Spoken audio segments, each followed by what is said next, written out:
Hey guys, it's Allie. So I haven't done a video in a little over a week, I believe, and I thought I'd jump on it and make a quick video going over something that is very important, but not a lot of people are aware of.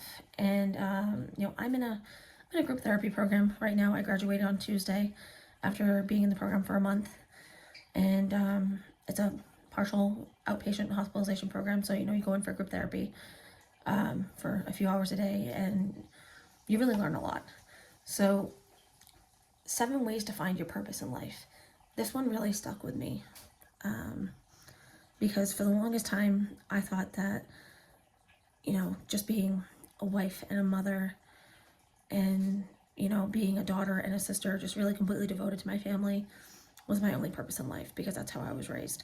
You put your family before everything, and so often, even especially as mothers, do we neglect ourselves. So I have a handout in front of me from group, and I'm going to go with it. I'm going to go over it and share what I've learned and share bits and pieces about how I feel about this and how it's affected my life. So, number 1, identifying the things that you care about. Purpose is all about applying your skills towards contributing to the greater good in a way that matters to you. So identifying what you care about is an important first step. So what matters most to me is my children, my family, my pets, and helping others. In 2015, I became a licensed certified nursing assistant after working in retail for a long time before that, throughout my high school and, early to mid-20s. And then in 2015, I decided to go to CNA school and learn how to be a caregiver. I've always been a caregiver to others, and it was my calling to be a caregiver. I am very empathetic when it comes to people. I tune into people's emotions, and I loved it. I absolutely loved it. And I spent 10 years making people happy just by giving the best possible care that I could ever have given them to the best of my ability. So what are some strengths that you have? For me, I'm a very kind person. I'm very caring. I'm compassionate towards others. And being a caregiver and having an extreme amount of empathy towards others and their needs has definitely helped shape me into the person that I am. But I also get those qualities from the strong women that I have in my life, from my mother, my aunt, and my 2 grandmothers. I was raised that it's perfectly okay to give someone the shirt off of your back if someone else is in need. And, giving to others and helping others, it's in my blood. So having those strengths, it definitely helped shape me into the person that I am. And I'm very grateful that I had strong women to look up to. But I also get an extreme sense of stubbornness from my dad. And, when I feel like something isn't right, I do speak up. And that's also helped me out a lot. I met my first husband in 2009. We got married in 2009, and we had 2 beautiful children, and I became a Navy wife during that time. And during the 4 years that we were together, we saw 2 deployments, and I was so focused on just being a Navy wife, I totally completely forgot about myself and my interests. So I went to all the special events that the base will put on for spouses and the kids and stuff, and that's another reason why I'm very glad that I have the strength that I do. So number 2, reflect on what matters most. Sometimes it can be hard to single out 1 or 2 things that matter the most to you because your circle of care is far and ranging. Understanding what you value most may help you narrow down your purpose in life to something manageable that also resonates with you. So I gave up my CNA license last year after a decade, just about a decade, working as a CNA and working as a caregiver. Working COVID caused me a lot of problems. And I forgot who I was. I forgot everything I loved about myself because I was so consumed with making sure that I was caring for the people that really, really needed it. And it consumed my identity. I wasn't just, I wasn't Allie anymore. I was a zombie. I was a shell of who I used to be. And I'm still learning how to regain, who I really am. But reflecting on what matters most, it's hard to really do all that soul searching, but once you are at the point where you really know what matters most to you, it becomes a lot easier to continue on the path of self-discovery or rediscovery. So what matters most to me is my children. I've got 3 beautiful children. I have a husband who does his best to take care of me and puts up with me, and he supports me to the best of his ability, even though he suffers from mental illnesses himself. My parents, I value my parents for helping me during my darkest times and still taking care of me to this day. I'm 35 years old, and they still take care of their little girl. And whether it's long phone calls with my mom, or my dad bringing me over dinner, or just anything. I have an older brother who we don't have a really strong relationship right now, but I hope he knows that if he or his wife and his children ever need anything, I'll be there at the drop of a hat. Because I value him. I value them. My friends. I've got, a pretty strong support system with the friends that I do decide to keep in my immediate circle. They definitely matter to me. My pets matter the most to me too, because without them, it's the unconditional love that you get.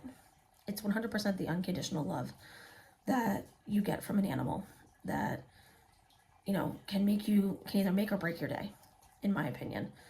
I have 2 dogs, 2 cats, a bird, a fish, and a leopard gecko. And they all show their love in a different way. And it's a beautiful thing because, the dogs they're there, they wag their tails, they get so excited when I get home every day. And my cats show their love in their own way. And, the bird, we don't get along right now, but I still, take care of her. Leopard gecko, he's super sweet. And my fish, he's just fun to watch. But I value also, to a degree, my faith. I was born and raised into a Roman Catholic family, and I kind of lost my faith during COVID. I kind of lost, that part of me during COVID, because it was so traumatic watching so many people lose their life in the way that they did, and seeing the death and destruction and watching people just deteriorate. Yeah, I have a lot of trauma from that. But I value my coworkers who kept me going and kept me strong during that time, and who never gave up on me during that time. So that's a little bit about, what reflecting on what matters most to me. Recognizing your strength and your talents. We all have strengths and skills that we developed over our lifetimes, which help make up our unique personalities, yet some of us may be unsure of what we have to offer. And there's a couple surveys that are listed on this handout from my group therapy program that I'm reading off of. But these are some questions that I really want you to stop and think and internalize about, and then do some self-reflection after I ask them. Ask yourself, what do you think I'm particularly good at? I know that I'm good at being a caregiver. I know that I am doing the best I can to be a good mom. I know that I do the best I can to be a good friend. And I just do the best I can to, you know, to make people smile and make people happy. I am good at cooking. I am very good at cooking and baking. It's one of my passions.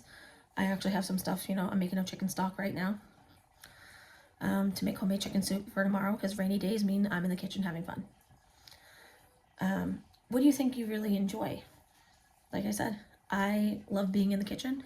I also love the beauty industry.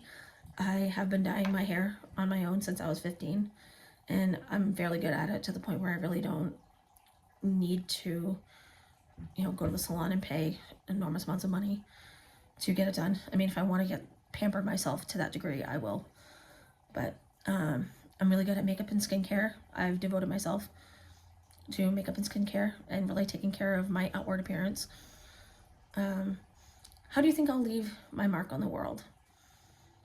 I hope that when my time comes, that the memories that I have of, that people have of me are nothing but positive ones.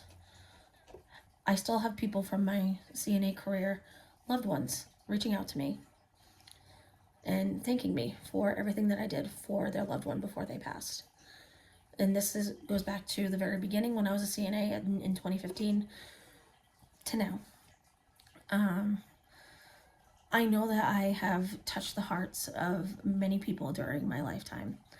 And to me, the mark I want to leave on the world is that, hey, she was a really good person and she tried her best. And she was there for others when no one else was in their darkest times. And that's something that I absolutely love about myself. And that's something that I hope, people remember me for. So number 4, try volunteering. Finding a purpose involves more than just self-reflection.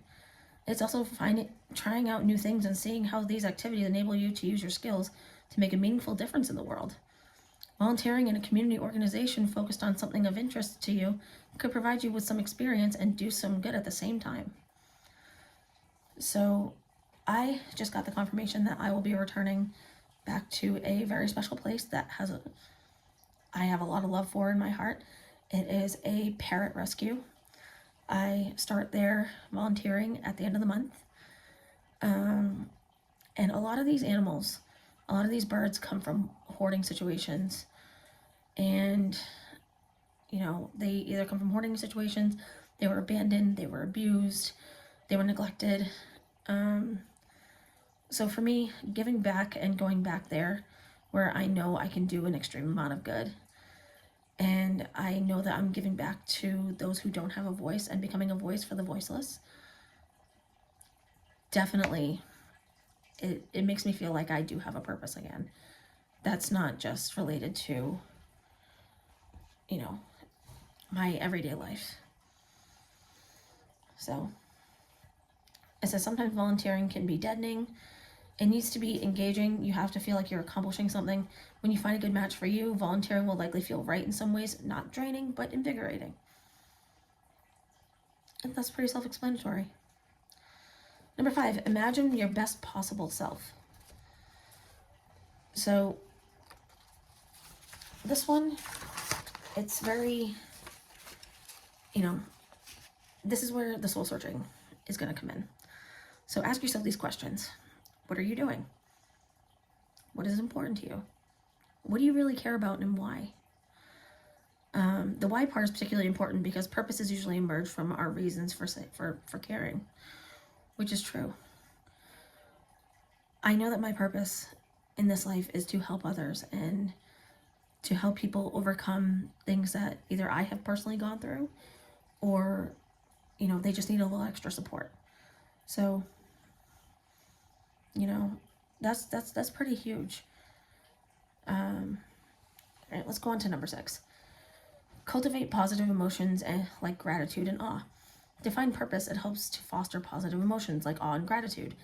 That's because each of these emotions is tied to well-being, caring about others, and finding meaning in life, which all help us focus on how we can contribute to the world. One thing that I strive to be is, I always say this, I had a very strong relationship with my grandmothers. Very, very strong relationship with both of them. And I always try and, if I'm struggling, recenter myself and, ask myself this question: am I being the person that they've raised me to be? They were very positive people. They were strong women. One of them raised a woman, my mom. The other one raised my aunt. And I'm very thankful that I have such amount of positivity in my life that's helped me to become a positive person. I'm not saying I don't go through my dark times. I do. I 100% do. Which led me into the program. I was going through a dark time, and it led me into the outpatient program that I'm finishing up now. I graduate on Tuesday. But I had so many strong people shoving positivity my way, so that way when I am out in the real world, I can look at the little things with even the smallest amount of gratitude and positivity. Like, I know I'm gonna get better. I know I'm gonna find ways to heal. And yeah. Number 7 is the most important one to me. Look to the people you admire. Sometimes the people we admire the most in life give us a clue on how we might want to contribute to a better world ourselves. Reading about the work of civil rights leaders or climate activists can give us a moral uplift that can serve as motivation for working towards the greater good. However, sometimes looking at these larger-than-life examples can be too intimidating. So if you look for you can look for everyday people who are doing good in smaller ways. Maybe you have a friend who volunteers to collect food for the homeless, or a colleague who works promoting social justice inspires you. You don't need fame to fulfill your purpose in life. You just need to look to your inner compass and start taking small steps in the direction that means the most to you. I have some very, very strong people in my life that I look up to. First and foremost, my mother. My mother does not have it easy. My mother has never had it easy, especially since my grandfather died in 2010, and then her mother in 2015. And she shows a level of strength that I really wish I could emulate, and and be more like her. She also has had the strength to help me get the support services that I needed in place when I was at my absolute lowest. And I look to her a lot for advice. I look to her a lot for comfort, and someone who just genuinely believes in me. Next up is my grandmothers. I had a very strong relationship with my grandmothers, and even though they're gone, I still know that I have a very strong relationship with my grandmothers, because they were so influential in raising me to be the person that I am. I watched my grandmother on my dad's side lose her husband when I was 7 years old to lung cancer, and she never remarried. She took on life by herself. She decided that she was going to work her ever-loving ass off, pay off the house on her own. She did so many good things, and yet she still remained sweet and humble and kind, and she was just an absolutely amazing person to be around. And I lost her in 2020, 2 weeks before I got married. I lost her in a horrific way. She had cancer, and she also died of COVID. And that absolutely broke me, because I don't feel like I ever really got the closure that I needed. But my other grandmother, she was raised in a time, she was born in 1927. She was raised in a time where a woman's role was really just to be in the kitchen and, be a homemaker and take care of their family. She was also of Irish descent, and she chose to marry an Italian man, which was not heard of or thought of during that time. And she created a beautiful family, and her strength definitely came out a lot, especially in her personality and her attitude. And I learned a lot about mental health from her, watching her, because she did struggle with bipolar and borderline personality disorder like I have, but it wasn't diagnosed until later on in life, just like mine was. Hers was much later. I watched her go through struggles of, her husband, my grandfather, my papa, having dementia and putting him in a nursing home while she stayed at the house with my uncle. And he became her caregiver after that until she went into the nursing home. And I watched her just be a light to others. And it was an incredible thing to just see this level of strength from this woman. And she taught me how to cook, and my other grandmother taught me how to bake. I learned how to just be a good person from them. My aunt, who I don't see very often, but I love her dearly, and she's always been a huge support system for me. She's gone through some hard stuff, and I'm not going to get into that because it's not, my business to share. But, just knowing the fact that I've got another strong woman in my life that has loved me since day one, since the day I was born, it definitely makes me want to be a lot like her too.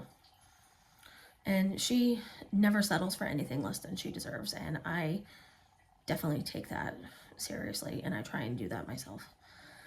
I look up to my sister-in-law. She doesn't know this. We don't really talk that much, but I look up to my sister-in-law a lot. She has a level of strength, but she's gone through some pretty hard stuff, and the way that she carries herself with a level of grace, that is something that I really wish that I had seen earlier on and learned to appreciate about her. She's kind, she's giving, she's an amazing mom, and she carries herself with a level of grace that I really wish that I was able to, but I'm a little too rough around the edges, to be honest with you. My best friend, I look up to my best friend, Christine, so much. She's been through hell, and she continues to push on and pursue her dreams, and she never lets anybody get in the way of it. And she is an incredible mom. She's doing it, pretty much by herself, and she's still making her dreams come true while being the best mom and the best friend and the best sister. And so I look up to her a lot. And of course, my other best friend, who, believe it or not, I met in a treatment facility. She shows me that it's not about the outward appearance, it's about the size of your heart and the strength of your character. That's what people are going to see. And I actually just gave that advice to someone in my group yesterday, that it's not about outward appearances, it's about who you are as a person. And if I could be a combination of all the women that I just admire, told you guys that I admire, then I do my best to emulate bits and pieces of everybody. But I also look up to my dad. I look up to my dad, and I admire my dad for being so selfless. And he doesn't talk much, but when when he cares, that he cares deeply for everyone around him. And my dad has gotten me through some seriously dark situations, and still puts me at the forefront, even when I've fucked up time and time again. I do also look up to my older brother. He doesn't know this. We don't have the greatest relationship, but I do look up to him for being an incredible provider for his family. I am disabled because of my mental health, so I don't, I'm not able to work anymore, but I admire him for doing like, 80 to 90-hour weeks just so he can support his family, and, just like his strength. I kind of wish that I had his I don't give a fuck kind of attitude at times. But at the same time, that's also what sets me apart from him, because I do care, and I care a little too much about others. But he's taught me to not give a shit about people's opinions about me, and just to be real and be me. So those are some things about finding your purpose, and a little bit about me and my experiences, and how this, how finding a purpose affects me. I'm gonna get on in a little bit and do another video. It's gonna be a makeup video, so bear with me. But I will talk to you guys soon for the next one.